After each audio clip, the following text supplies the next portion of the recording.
mas vamos seguindo. É assim mesmo que Deus quer que a gente faça a obra dele com amor.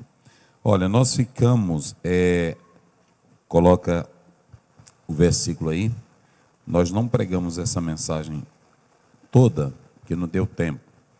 Então, alguns dos escribas, aí você marque a palavra escriba, e dos fariseus, também marque fariseus, responderam dizendo: Mestre, quiséramos ver da tua parte um sinal. Nós falamos sobre a introdução, no outro dia, que nós fizemos uso aqui da palavra, né? Vamos lá, volte para o versículo lá para a gente continuar, por favor. Então, agora o verso 39. Mas ele lhe respondeu e disse: uma geração má e adúltera. Aí você pode pegar e marcar essa expressão má, inclusive eu já expliquei esse adjetivo, né? Essa qualidade. Maléfica. Uma geração má e adúltera pede um sinal. Porém, não se lhe dará sinal, senão o sinal do profeta Jonas. Pois como Jonas esteve 3 dias e 3 noites no ventre da baleia, ou do grande peixe, né? Essa não é a melhor tradução, assim estará o Filho do Homem em 3 dias e 3 noites no coração da terra. Muito bem, pode colocar a introdução só para os irmãos lembrarem, mas eu já falei dela, não vou falar. Eu coloquei aí 6 razões pelas quais os sinais podem ser usados, ok?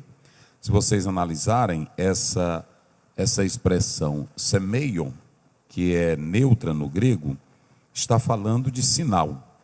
E nós falamos, já abordando aí, nós explicamos essa questão dos 6 motivos pelos quais Deus faz uso dessa expressão sinal: confirmação da mensagem profética, instrução e ensino, manifestação do poder de Deus, chamar a atenção, cumprimento profético, demonstração de amor e de misericórdia. Esse é o propósito pelos quais se usam os sinais, tanto na teologia como na própria Bíblia. Agora, quando nós atentamos para essa expressão semeio, que é a palavra sinal que aparece lá no texto, essa palavra sinal, ela fala de marca. Quando você, por exemplo, diz assim: fulano tem um sinal no corpo dele. O que quer dizer isso? Ele tem uma marca. O sinal é para identificar alguma coisa, o sinal é para sinalizar algo. Atento, poderosos. Então veja que a palavra sinal pode se referir à marca, pode se referir a portentos poderosos, pode se referir à ocorrência incomum, e a palavra sinal também pode expressar milagre. Veja que a palavra sinal, que nós podemos analisar aí, ela pode tratar-se de um milagre que Deus opera. O apóstolo João, ele não usa a palavra milagre para Jesus no Evangelho. Ele usa mais a palavra sinais. Vamos ver aí João 2,18, só para ir ajudando aí por causa da minha garganta. Vamos lá. João 2,18, como é que diz? Responderam, pois, os judeus aos judeus e disseram-lhe: que sinal nos mostras para fazeres isto? Isso, e quando você lê ainda nesse capítulo 2, pode colocar aí do verso 1, você tem que a Bíblia diz que Jesus prefaciou os seus milagres em Caná da Galileia com sinais. Vamos lá, observem bem, João capítulo 2. E ao 3º dia fizeram-lhe umas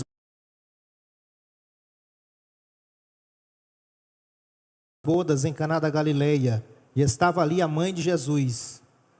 E foi É o verso 11, verso 11, só o 11. Olha aí. Jesus principiou assim os seus sinais em Caná da Galileia. Isso. E manifestou a sua glória, e os seus discípulos creram nele. Vejam bem, marque essa palavrinha que está aparecendo ali, sinais. Veja que Jesus fez o milagre que ele transformou o quê? A água em vinho. Vamos lá, toda a igreja, ele transformou o quê? Água em vinho. Então, quando ele transforma água em vinho, João não chama isso ali no texto de milagre, mas ele chama de quê? Sinais. Por que ele usa sinais? Por que João usa a palavra sinais? Porque ele quer dar a ideia da marca do ministério de Jesus. Ele quer confirmar o ministério e a divindade de Cristo Jesus. Quem fez teologia, em especial a matéria denominada cristologia, vai entender que os sinais que Jesus fazia, esses sinais, na verdade, confirmavam o ministério dele. Ok? Então, é muito importante que cada irmão e que cada irmã compreenda isso. Perceba que essa expressão é neutra. Semeion fala de marca, fala de ocorrência comum, fala de algo que transcende, algo sobrenatural, e aí fala de milagres. Eu disse na última vez que nós fizemos uso dessa palavra, que Deus deu sinais para Moisés, para confirmar a missão que Deus havia enviado Moisés. A palavra sinal. Então é muito importante que você compreenda e entenda isso. Agora, eu quero dizer para os irmãos que nós estamos falando sobre essa questão dos sinais, crentes que só buscam sinais. E eu falei que crente que só busca sinal para consubstanciar a sua fé é um crente vulnerável, é um crente que não tem estabilidade, é um crente que não tem uma vida assente. Olhe para mim aqui. O irmão acabou de cantar. Todos esses hinos aqui que eles cantam, eu passo para o Jorge e ele passa a lista para os cantores, para estar dentro do tema que é feito, que é pregado aqui esta noite. O último hino que o irmão cantou foi: eu adoro não somente pelo que ele faz, mas também pelo que ele é. Porque, veja bem, há muitos episódios na Bíblia que Deus não libertou pessoas. Há muitos episódios na Bíblia que as mulheres não tiveram filhos. Se você ler crônicas, muitas mulheres foram estéreis e Deus não abriu a madre dela. As filhas de Zelofeade, elas não tiveram, não é isso? Então, se vocês atentarem, aliás, ele só teve filhas. E quando você vai analisar dentro do livro de crônicas, muitas mulheres ficaram estéreis, elas não tiveram filhos. Ou seja, se Deus não fez um milagre com um e com outro, quer dizer que então ele deixa de ser Deus? Não, senhores. Então, é muito importante que vocês compreendam que boa parte dos milagres de Cristo, eles foram feitos para confirmar a divindade de Jesus e o poder de Jesus. Aí você diz: pastor Aziel, e Deus, ele continua operando milagre? Continua, mas o propósito do milagre é para consubstanciar a mensagem pregada, e também ele só faz quando ele quer. É muito importante, porque às vezes tu ora e tu passa vergonha quando tu diz que vai curar hoje, vai curar hoje, vai curar hoje. Não, não é assim não. Por mim, todo crente nem morria. Não era assim? Por mim, meu irmão, crente nenhum morria. Só que a Bíblia diz claramente, se você analisar, você vê que a Bíblia diz que nos dias, está lá no capítulo 4, a Bíblia diz que nos dias de Elias, tinha muitas viúvas, mas Deus só mandou o sustento para quem? Pronto. Até os homens de Deus passavam necessidade quando vinha a crise. Por isso que o profeta Abacuque, no capítulo 3, ele diz: na tua ira, lembra-te da tua misericórdia. Então é muito importante que você compreenda isso. Que você não ultrapasse. A Bíblia diz que tinha muitos leprosos, mas Deus só curou quem naquele tempo? Só Naamã. E ainda tem mais, o sumo sacerdote representava Deus perante o povo e o povo perante Deus. E quando aparecia um leproso, eu não li, ali no livro de Êxodo, um sumo sacerdote curando um leproso. Eu nunca li. Ou seja, Deus só faz quando Ele quer. Quando Ele quer. O que é o normal que nós temos que fazer? Entregar nas mãos de Deus, levar as causas a Ele, apresentar ao Senhor, e se Ele quiser, Ele faz um milagre. Porque como está em Isaías 43:13, operando, quem impedirá? Não force a Deus quando Ele não ordenou você fazer isso, ok? Então é muito importante que você atente para isso. Timóteo, por exemplo, pastor Alex está lembrando aqui, e se você pegar lá no original a expressão frequentes enfermidades, ele tinha enfermidades constantemente, e que Paulo orou e Jesus não curou Timóteo. Nem o próprio Paulo foi curado, porque Deus colocou aquele espinho que ele orou para ser tirado. O que nós estamos querendo colocar aqui para os irmãos é sobre essa particularidade dos sinais. E quando você vê um crente, ouçam bem, quando você vê um crente que ele correndo de culto em culto, de rua em rua, de monte em monte, querendo que Deus confirme a coisa para ele, esse é o crente mais fraco, mais doente que existe na igreja. Por que, pastor Zéu? E eu vou mostrar na Bíblia para ti. 1 Coríntios 1, 22. Os judeus pedem, vamos lá, os judeus pedem o quê? Sinais. E os gregos?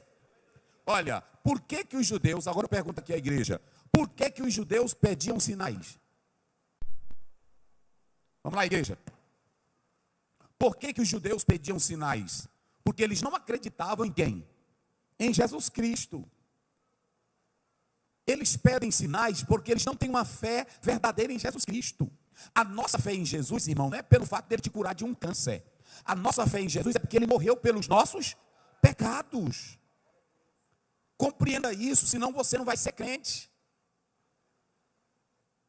Se você não acreditar nisso, aí você vai ficar dizendo, eu conheço pregador aí que anda com essa história dizendo assim, crente não adoece, crente não morre. Olha, irmão, é preciso compreender a Bíblia. Quando você usa Isaías 53, a Bíblia diz, ele tomou sobre si, está lá no 4:5, pode colocar aí. Vamos lá rapidinho, vai lá. Como é que diz? Verdadeiramente ele tomou sobre si as nossas enfermidades. Isso. E as nossas dores levou sobre si. E nós o reputávamos por aflito, sim, ferido de Deus e oprimido. Vai. Mas ele foi ferido por causa das nossas transgressões e moído por causa das nossas iniquidades. O castigo que nos traz a paz estava sobre ele, e pelas suas pisaduras fomos sarados. Muito bem, pelas suas pisaduras. Agora vamos lá para Mateus 4:24. Compreenda isso aqui. Anote isso aqui. Isso aí é a profecia sobre o Messias. Agora vamos lá para Mateus 4:24.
A ressurreição dos mortos. Olha aí, vai. Semeia-se o corpo em corrupção. Agora, olha o que Paulo está dizendo. Aqui está a base da nossa fé.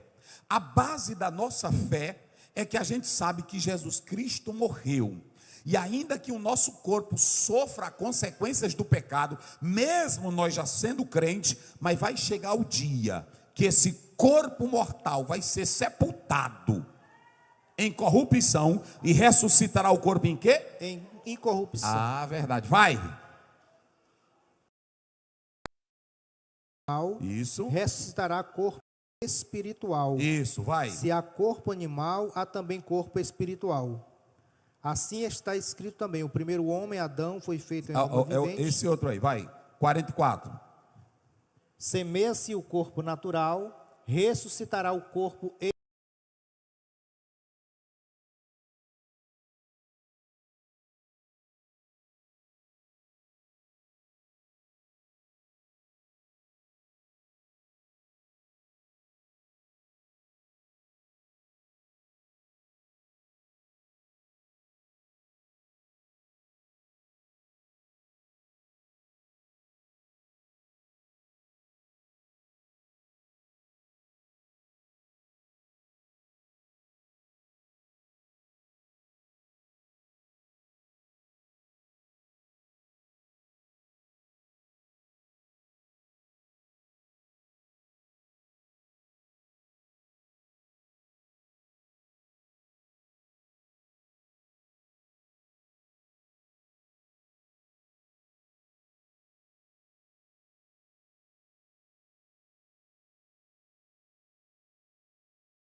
Aí na Bíblia, olha o 22, como é que diz?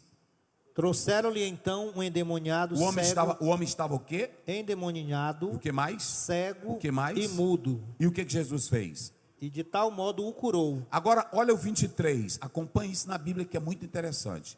Olha aí. E no milagre que ele fez, pastor Alex, ele curou o homem que estava como? Cego. Que mais? E demoniado. Que mais? E surdo. Mudo. Ele curou de imediato. Ele curou de imediato. A multidão glorificava a Deus e ela disse assim: nós nunca vimos coisa igual acontecer. Só que aí, olha para cá para tu entender o mistério.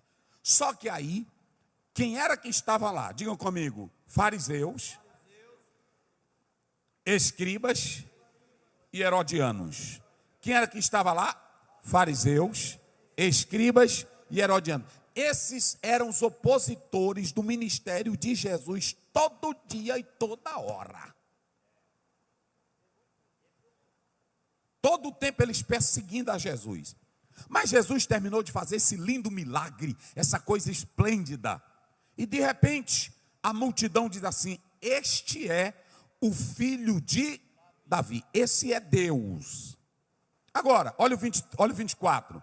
Olha o 24, vamos lá, como é que diz? Mas os fariseus, ouvindo isto, diziam: este não expulsa os demônios, senão por Beelzebu, príncipe dos demônios. Agora vamos lá. Eu pergunto aqui à igreja, sem vocês fazerem exegese hermenêutica, vocês já sabem. Por que que os fariseus, os escribas, estavam perturbados com Jesus? Diga aí vocês. Bora, meus irmãos. Irmãos. Eles estavam perturbados porque eles não conseguiam fazer o que Jesus fazia. E eles, como não conseguiam fazer o que Jesus fazia, eles queriam tirar a beleza do milagre que Jesus fez. E sabe como é que eles faziam? Atacando o ministério de quem? De Jesus. Irmãos, é tão interessante isso, está aí no 24, que se vocês analisarem, Marcos 3,6, agora todos se uniram. Se uniu o fariseu, se uniu o herodiano e se uniram os escribas. Tudo para destruir o ministério de quem? De Jesus. Porque eles não conseguiam fazer, e tudo que Jesus fazia, Jesus curou cego, Jesus ressuscitou, Jesus libertou, está lá em Mateus capítulo 11, João disse: és tu o que havia de vir, ou temos que esperar outro? Ele vai dizer para João: os cegos veem, os coxos andam, os leprosos são purificados, os mortos são ressuscitados, e aos pobres está sendo pregado o evangelho. Isso é Jesus. Quem glorifica a Deus? Só quem glorifica. Agora ouçam bem. Aí Jesus termina de curar um homem cego, endemoniado, mudo. Ele cura, e o que esse pessoal diz? Olha, ele está fazendo tudo isso aí, mas não é o poder de Deus, não é a glória de Deus. Quem é que está nele? É o diabo. Então escute bem, aqui você tem 3 grupos que vão se levantar contra Jesus. Diz aí que eu já falei várias vezes, agora só vocês. Qual é o primeiro? Fariseu. Depois? Escriba. E depois? Os fariseus eram os que queriam ser mais crente. Tem irmão que quer ser mais crente do que todo mundo. Ele não lê Bíblia, ele não participa de culto, ele não participa de escola dominical, ele é só de movimento, mas ele quer ser o mais. Ele é mais crente do que o pastor, é mais crente do que o arcanjo. E olha lá se ele não acha que ele é crente do tanto de Jesus, ou mais. Ou mais. Agora, os fariseus não se conformaram e mandaram buscar, olha essa aqui, mandaram buscar a maior elite bíblica, teológica de Israel. Quem eram? Mandaram chamar os doutores em teologia, os doutores. Irmão, se vocês analisarem, essa expressão escriba, coloca aí, me parece que Esdras, coloca aí Esdras, capítulo 7, verso 6. Vamos falar um pouquinho desses escribas, para os irmãos entenderem. Vai lá, rapidinho, lê aí, como é que diz? Este Esdras subiu de Babilônia e era escriba hábil na lei de Moisés, que o Senhor Deus de Israel tinha dado. E segundo a mão do Senhor seu Deus, que estava sobre ele, o rei lhe deu tudo quanto lhe pedira. O escriba era um homem versado na lei, era um homem que escrevia, era um homem que interpretava. Quando ele era crente de verdade, como Esdras, aí prestava. Mas quando não é crente, que não presta, a sabedoria dele não vale nada. Está lá em 1 Coríntios capítulo 8, Paulo diz assim, verso 1, coloca aí na tela, só para vocês analisarem. Como é que diz aí? Vai. Ora, no tocante às coisas sacrificadas aos ídolos, sabemos que todos temos conhecimento. Olha aí. Todos temos conhecimento. Agora o que ele diz? O conhecimento incha, mas o amor edifica. Olha para cá, para você entender. Agora já levantou os fariseus, levantou os herodianos, vamos parar o homem, vamos desfazer do homem. Agora se levantou o grupo de doutores, só bichão, meus irmãos. Aí era só gente inteligente. O escriba, irmão, os escribas no Velho Testamento eram um homem que escreviam a lei, interpretavam a lei. Segunda coisa, os escribas, eles criaram um sistema de interpretação muito complicado. Veja bem, eles criaram um sistema de interpretação muito complicado. Eles eram também chamados de doutores da lei. E se você analisar na própria história, eles eram chamados de aqueles que criaram a grande tradição. E esse bichão que era só interpretava, colocava coisa difícil, vocês podem observar, um homem de Deus, olhem para mim aqui, um pastor comprometido, um pastor que ama a Bíblia, um pastor que faz teologia. Ele não faz teologia para andar se amostrando em púlpito de igreja. Ele não estuda grego e hebraico para andar dizendo que sabe mais do que os outros. Ele estuda porque ele quer servir melhor a igreja. Ele quer servir melhor o povo. E outra coisa, ele nunca vem com ensino complicado. Nunca vem com ensino complicado. Tem gente que quer complicar as coisas.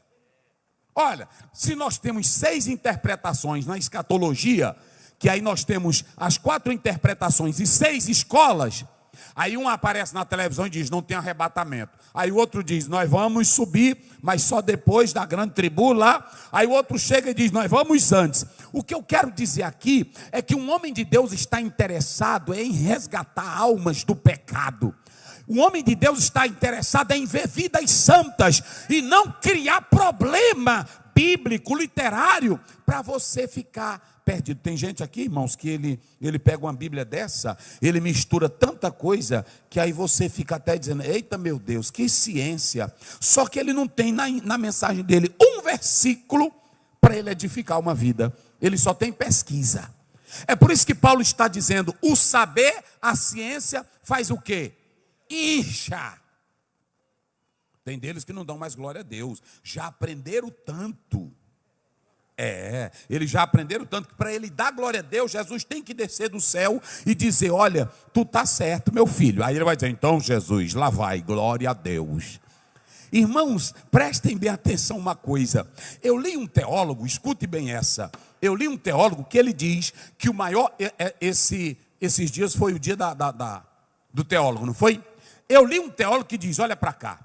O teólogo diz que um médico cientista, o que ele faz? Ele segue um paradigma. Ele tem uma tabela. Eles vão estudando aquele assunto ali, ó. Vão estudando. Se aparecer no meio daquilo ali uma anomalia, eles pegam e separam aquilo ali e vão estudar para saber por que surgiu aquela anomalia. Por que surgiu aquele paradigma ali naquele meio. Aí eles têm um problema, não é assim? Eles têm um problema para solucionar. Aí aparece, se você pegar lá atrás Newton, Isaac Newton, se você pegar Einstein, você vai ver que a física vai mudando, porque eles vão descobrindo ao longo do tempo alguma coisa diferente. E aquele paradigma, aquela anomalia, eles vão analisando. Agora, o grande problema é que na ciência tu pode fazer isso. Na ciência eu posso aparecer com a novidade. Na física eu posso aparecer com a novidade. Na matemática eu posso aparecer com a novidade. Mas na Bíblia tu não pode aparecer com novidade. A Bíblia já é Bíblia por ela mesma. É a palavra de Deus. Por que tem teólogo se desviando? É porque tem teólogo, irmão, que está, como está lá em Atos 17, quer ser o teólogo da novidade. Quando você vê um homem dizendo assim, eu aprendi um negócio novo na Bíblia. Não tem nada novo para tu aprender, não. Não tem nada novo. O apóstolo São Paulo disse assim, eu não vos canso de dizer a mesma, a que Jesus morreu, que Jesus ressuscitou e que ele nos salvou e que brevemente ele vai voltar. Agora, qual é a novidade que tu vai encontrar aqui? Me diga.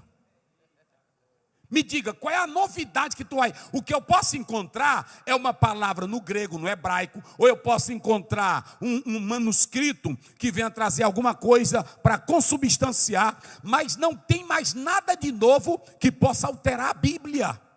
Então, teólogo, deixa de besteira, que tu não vai descobrir nada novo nisso aqui. Isso aqui é inalterável. Isso aqui é a palavra de Deus, imutável. É por isso que tem uns aí dizendo, vamos reformar. Então ele reforma a dele. Mas a de Deus permanece para...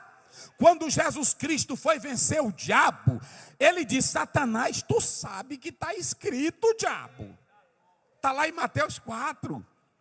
Satanás, Moisés escreveu lá atrás.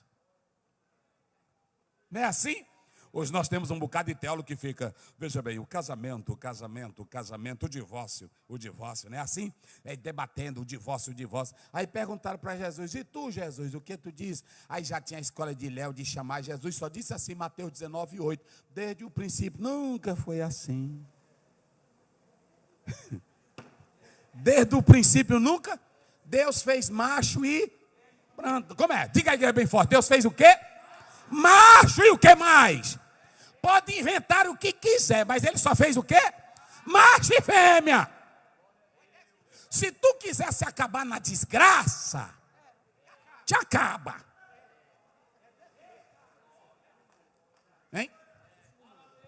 Agora, a tua postura não muda isso aqui. Se tu quiser divorciar, tu vai se divorciar, mas não muda isso aqui. Jesus disse assim, vocês não se lembram que lá no princípio,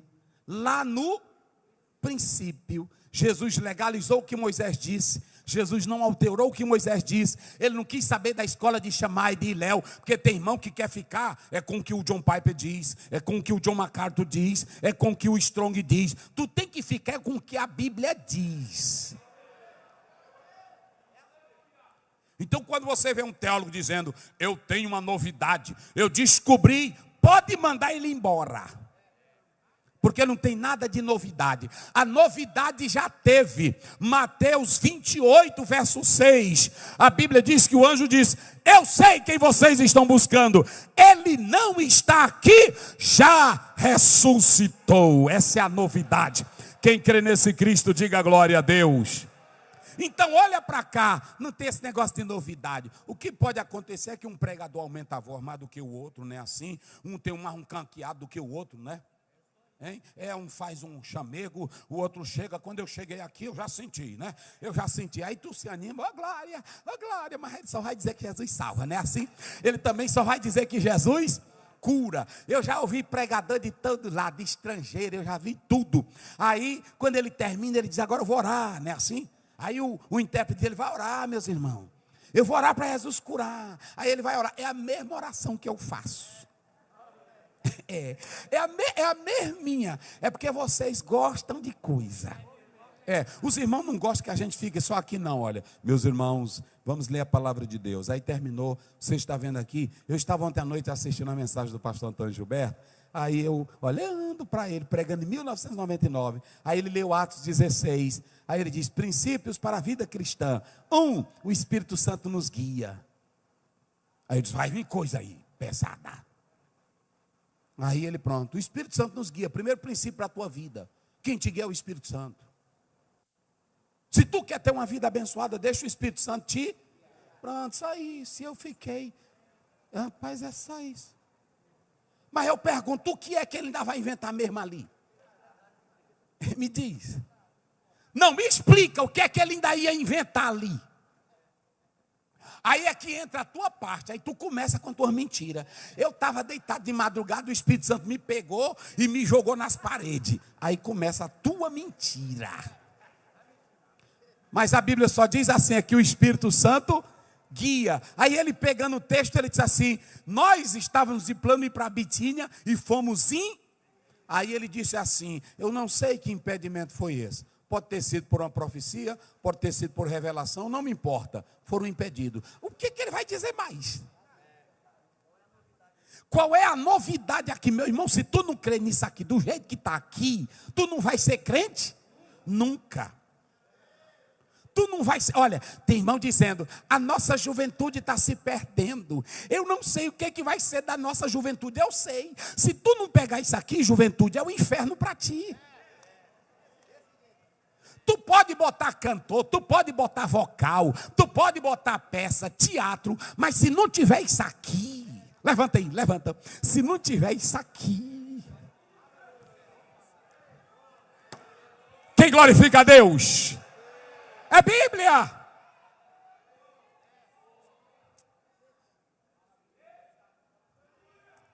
Agora preste bem atenção. Quando você vai para Mateus 15, 2, eles queriam até dar lição de moral em Jesus. Vocês se lembram? Está bem aí.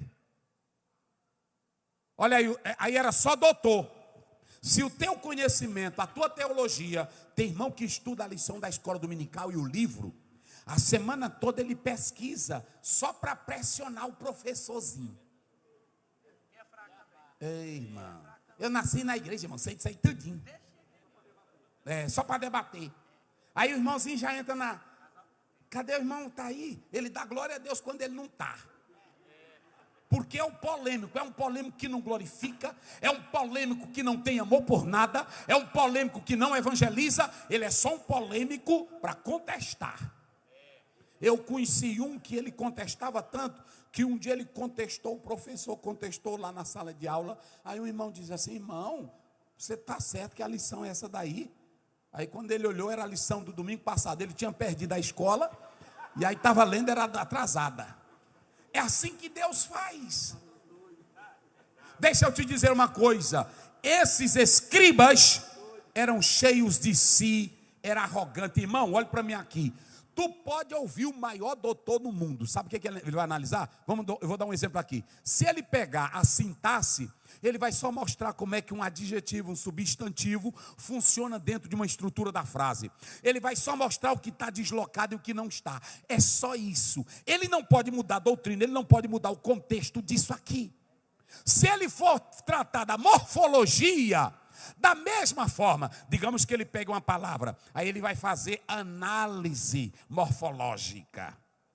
Esse substantivo, ele está no singular, ele está dentro de um processo acusativo ou no dativo direto. Aí você tem mais de 20 tipos de dativo, aí ele vai buscar isso aí, mas não muda nada. Espírito Santo é o mesmo, Jesus é o mesmo, o Pai é o mesmo, a graça é a mesma, é só estrutura. Então, olha, Jesus disse, esses escribas, eles queriam me atrapalhar. Agora prestem bem atenção uma coisa, vamos lá. Aí quando vocês observem aí, esses doutores eram maléficos.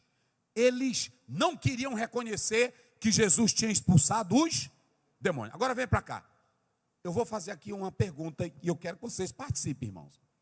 Se eles acabaram de ver o maior milagre, por que eles pediram mais um milagre para Jesus?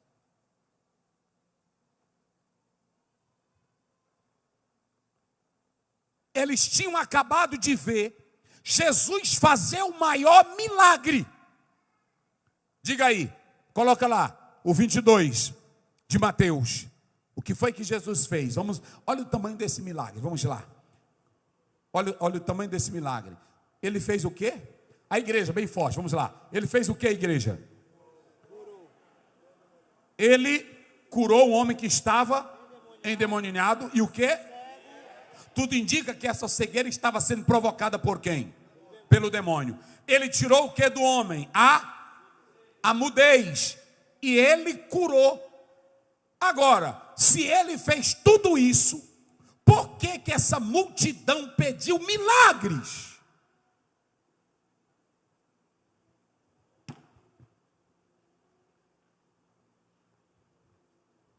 E eles vão, irmão, com toda cortesia, porque todo diabo é assim. Ele entra com a educação, com a fineza.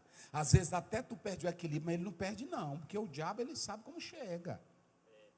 Aí pronto, eles chegaram com toda a fineza para Jesus, mas só que eles tinham era desejo de matar e acabar com Jesus Cristo. E Jesus Cristo conhece a hipocrisia deles. Olha aí, vamos lá para o verso 38. Olha como é que eles chegam. Eles chegam para Jesus, irmão. Então, alguns dos escribas, olha só os teólogosão, pesado. Então, alguns dos escribas e dos mestre. Olha a educação. Mestre, doutor. Nós queremos ver da tua parte algum milagre, algum sinal. Primeiro, esse pedido era petulante. Esse pedido era atrevido e esse pedido desafiava o próprio Senhor Jesus, porque Jesus já tinha feito lá atrás o quê? Milagres. Ele já tinha feito milagres. Coloca aí Lucas 11:16. Olha o que esse povo sentia de Jesus. Vamos lá. Vamos lá. E outros, tentando, pediram-lhe um sinal do céu. Eles não queriam amar a Jesus, eles não queriam adorar Jesus, eles não queriam glorificar Jesus, eles só queriam tentar a Jesus para ridicularizar ele. Eles pedem sinais, não porque eles creem em Jesus, eles pedem sinais porque eles queriam ridicularizar Jesus. Negócio sério, meus irmãos. É negócio sério. Jesus já tinha feito tantos milagres, Jesus já tinha feito tantos sinais. Agora eles dizem assim: mostra-nos o sinal. E sabe qual era o sinal que eles queriam? Eu coloquei aqui. Eles queriam que Jesus mudasse o zodíaco. Uma linha imaginária de 12 planetas que na mitologia grega você tem o Orion e o touro. Eles queriam que Jesus unisse toda essa astrologia. Eles queriam que Jesus fizesse algo tremendo, que não precisasse de fé, para mostrar que ele era Deus, o Messias. Agora deixa eu dizer uma coisa para vocês. Jesus nunca curou alguém para criar emocionalismo, para trazer excitação. Jesus nunca curou ninguém para ele atrair pela sua personalidade. Ele nunca curou ninguém para se aparecer. Ele nunca mostrou poder para dizer assim, olha, eu sou maior do que esse, eu sou maior do que aquele. Ele nunca usou isso. E quando ele curava, ele dizia, não conte agora não para ninguém. Veja que Jesus não tinha intenção, a cura de Jesus, o milagre que Jesus fazia, não era para chamar atenção. Aí você pergunta, pastor, e por que Jesus curava? Para comprovar a divindade, mas também para mostrar graça, para mostrar amor e para mostrar compaixão. Hoje eu vou mostrar, olhe para cá, a maioria dos que querem usar esse púlpito para fazer show da cura, é só para ele mostrar que tem poder mais do que o outro pastor. Às vezes tem um pastor aqui crente, sério, servo de Deus. Ele ora todo dia para Jesus curar, para Jesus libertar. Aí eu trago um aqui de fora. Aí pronto, aí fica esses pastores aqui, tudo em boca de burro, como se não tivesse Jesus. Nós não fica valendo nada. Aí os irmãos saem, agora ali eu vi Deus na vida dele. Nadinha, quando termina a gente vai na casa do irmão, o irmão está puxando da perna do mesmo jeito. Eu conheço tanto disso aí. Agora mesmo teve um aqui no Brasil, que veio aqui no Brasil, aí eu conversando com um pastor que levou ele, profeta do milagre. Aí eu disse, rapaz, ele teve lá, pastor Zéu. E eu, tarde da noite, ele me contou isso, eram as 3 horas. E eu fiquei, assim, decepcionado, pastor Zéu. Porque ele forçou para ver se Jesus fazia um milagre. E não fez, ele fez o corredor do milagre, mandou o paralítico andar, mandou jogar cadeira de roda. E aí, nadinha, não saiu ninguém curado. Porque, irmão, prestem bem atenção. Púlpito não é lugar para se fazer show de cura. O Senhor não tem nenhum compromisso de exaltar o pastor Ciel com cura.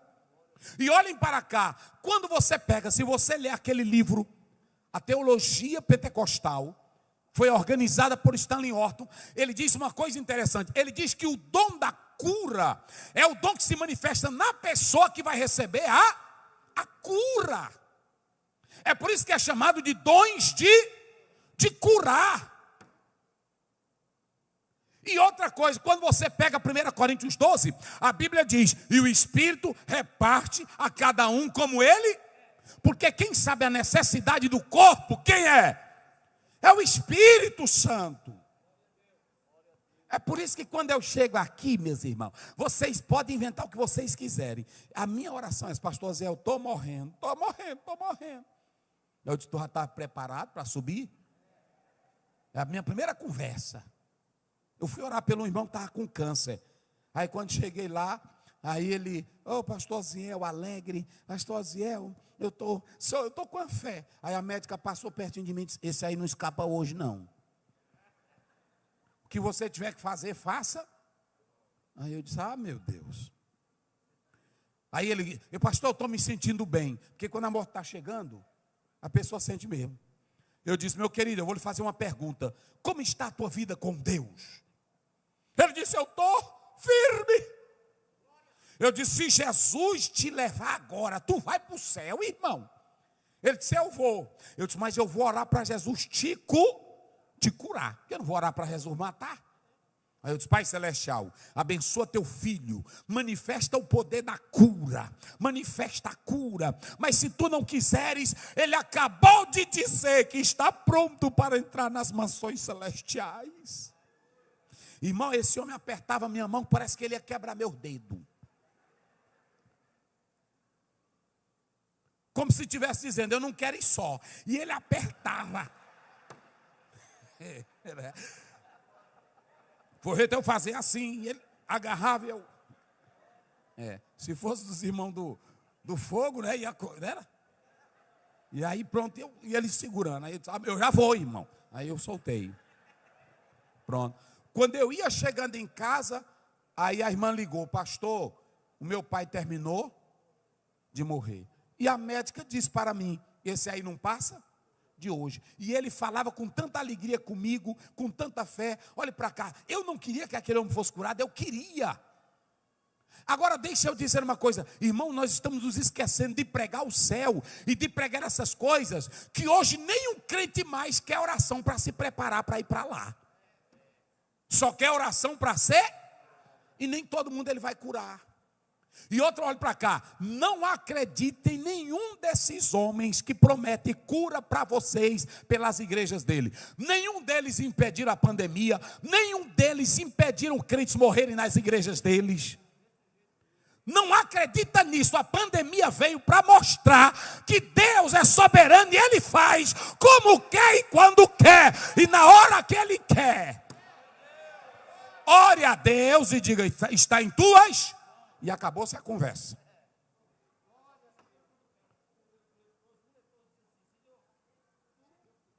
Se tu quiseres, porque poder Ele podia. Então escute bem uma coisa: por que que esse povo pediu sinal? Eu pergunto aqui à igreja, fale bem forte. Eles queriam seguir a Jesus? Vamos lá, bem forte, participe do culto. Eles queriam seguir a Jesus? E por que que eles pediram sinais? Se eles não queriam seguir a Jesus, o que que eles queriam com sinais?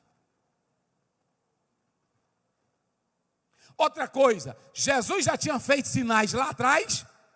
E por que que eles não creram no sinal que Jesus fez?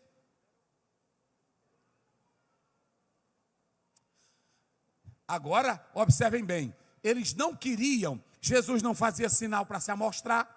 Vocês se lembram que a meninazinha morreu, aí como foi que Jesus fez? Diz aí, diz. Mandou que todos saíssem, entrou só ele, Tiago, João e os pais da menina. Sai todos. Ele queria se amostrar? Não. Ele mandou, foi tudinho. Eu vou mostrar o que é crença para tu agora. Coloca aí 4 de João, vê se é o 48. É aqui que eu acho crença, meus irmãos. Não é isso? Eita, meu irmão, é aqui que eu acho crente. Você fica aí sentadinho sem dar glória a Deus, é porque tu não entende Bíblia direitinho, não. E eu vou mostrar para tu agora. Olha o que é crença. Lê. Então Jesus lhe disse: se não virdes... Coloca o 47, só para entender. Vai lá, o 47. Ouvindo este que Jesus vinha da Judeia para a Galileia, foi ter com ele e rogou-lhe que descesse e curasse o seu filho. O menino está para morrer e o pai desce, porque soube que ele foi outra vez para lá. E quando ele chega perto de Jesus, ele diz: Jesus, por favor, cura o meu filho. Olha o que Jesus diz para ele. Vai. Então Jesus lhe disse: se não virdes sinais e milagres, não crereis. Ei, pai, tu não viu ainda eu fazer um milagre? Tu não viste ainda eu fazer um sinal? Como é que tu vai crer? Olha aí o versículo, vai lá. Disse-lhe o oficial: Senhor, desce antes que meu filho morra. Ele só sabia que Jesus tinha poder. Ele não viu sinal nenhum, mas ele ouviu falar nele. Ele disse: Senhor, não quero saber disso. Desce antes que ele morra. A minha pergunta para ti hoje é: tu crê em Jesus se ele fizer milagre? Se ele não fizer na tua vida, tu crê nele? Tu crê em Jesus se a tua mãe tiver com câncer e ela morrer? O ciclo de oração orou, a igreja orou, os irmãos oraram e não curou nada. Esse Jesus continua sendo o mesmo Jesus para ti?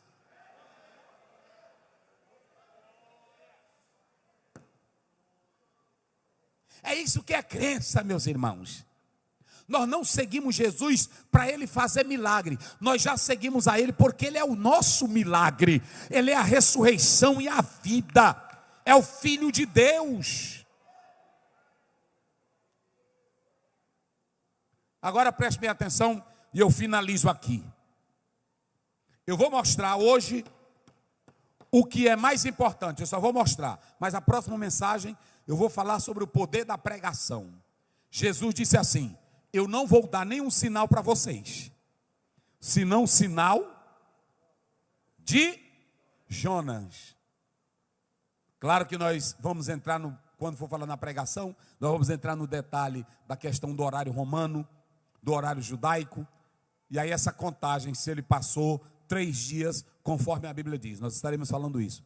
Mas aqui eu vou finalizar dizendo o seguinte: Jesus disse: eu não vou dar nenhum sinal para vocês. Vocês não merecem. Vocês não creem em mim.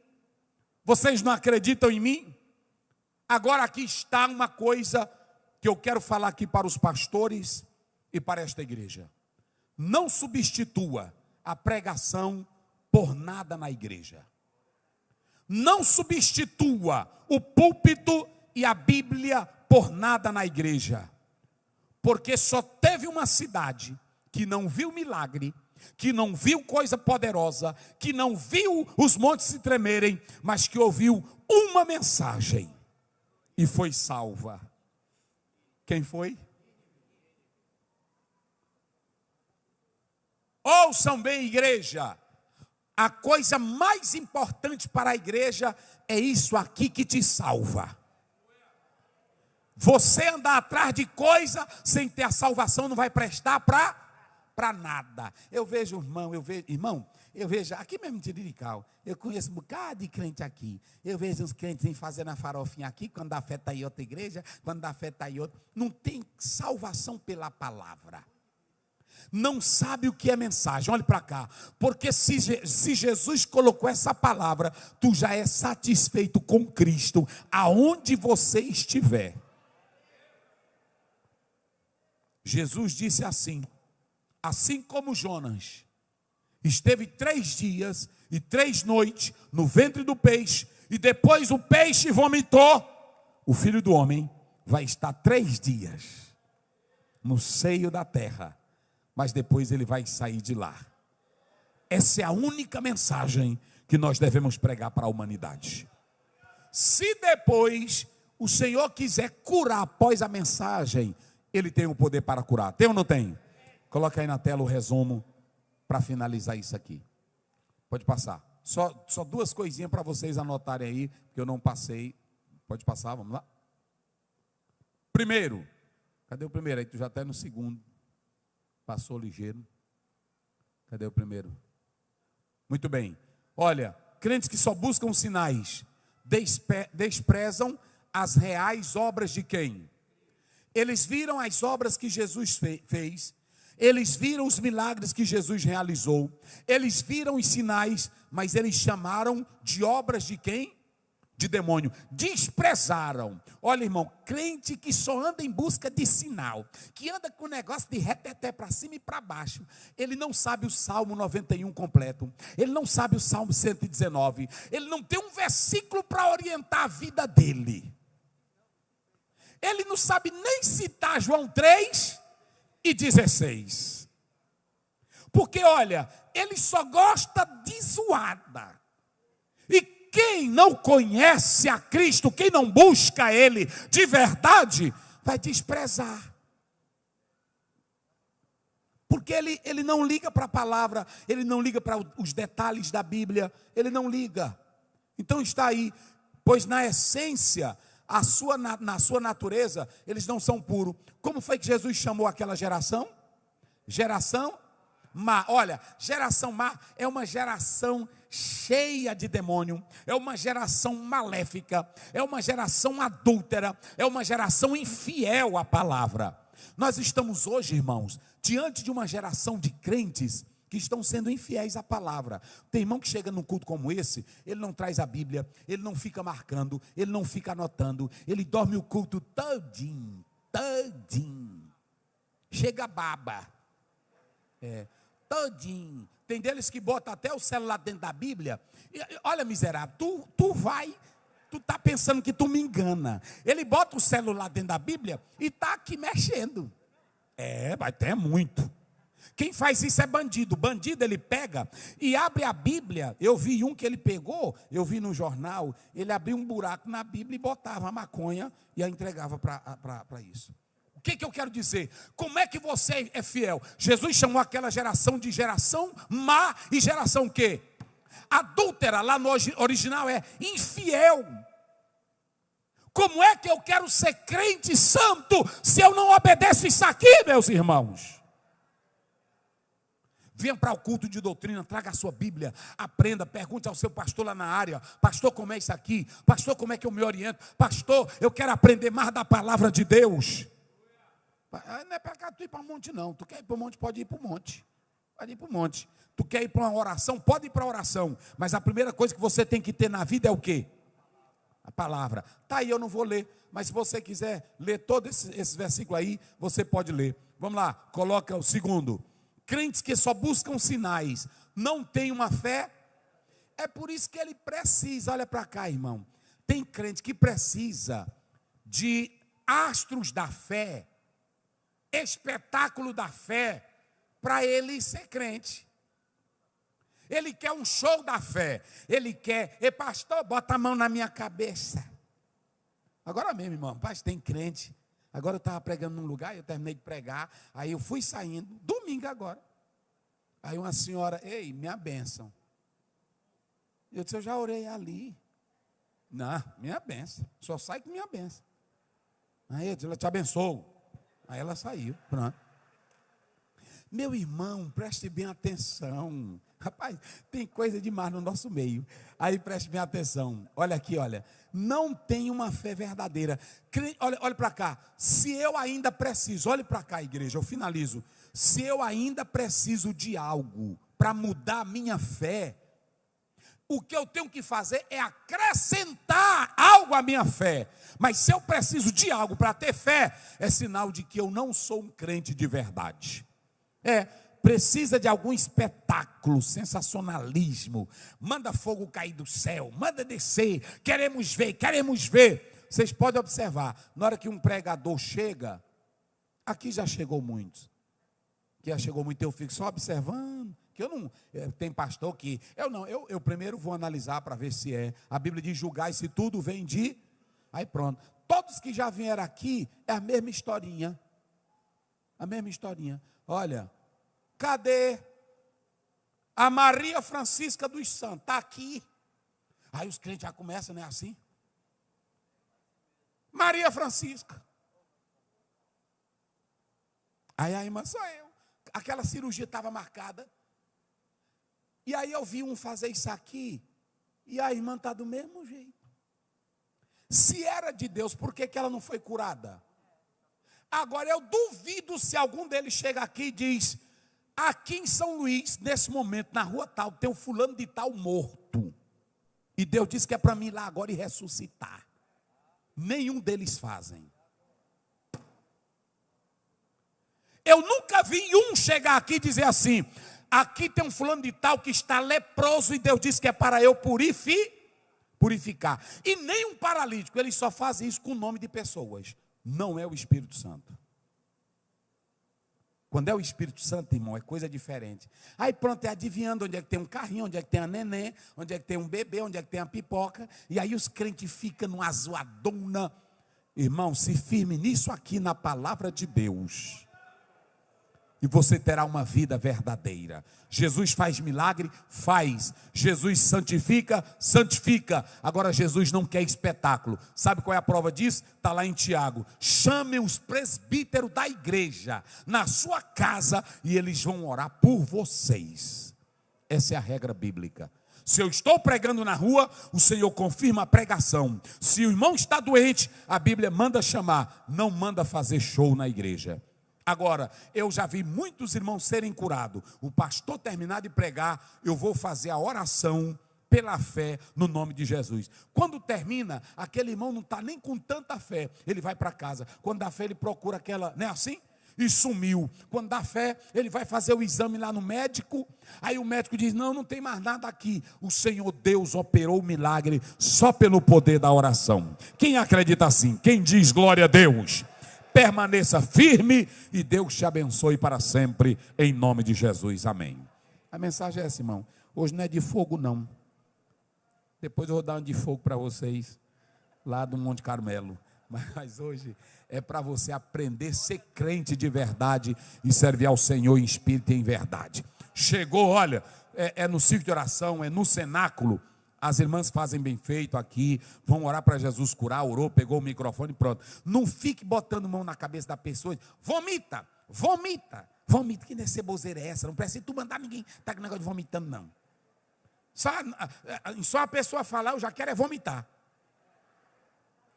Pronto, Senhor Deus, aqui está a tua serva, pronto, tem isso aqui, e aí em nome do Senhor Jesus, nós repreendemos, amém. Não faça show não, meus irmãos, a regra é essa. Eu estou também falando para as irmãs que estão aqui, a irmã do ciclo de oração vai orar, vem aqui minha irmã, pronto, a irmã, se quiser a irmã colocar a mão na barriga dela, não tem problema, a irmã, não é o pregador. Pronto, irmã, vou colocar aqui, Senhor Deus, a irmã está dizendo que tem gastrite, tu és o dono da saúde, entra com providência, cura. Irmão, quem é que vai vomitar gastrite? Meu Deus do céu.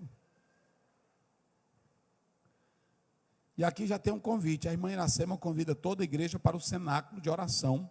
Este sábado, 9 horas. Não é isso? 9 às... mas que botaram foi 9. Né? Dia 9, né? Sábado, dia 9, 8 da manhã. Todas as mulheres aqui de branco, para adorar e glorificar o nome do Senhor Jesus. E Deus tem feito milagre, Deus tem curado nas orações dos crentes. Não precisa fazer munganga. Sirva a Deus, ore e Ele faz como Ele quer, em nome de Jesus, amém. Vamos ficar de pé. Convida alguém que deseja aceitar a Cristo como Salvador, como Senhor.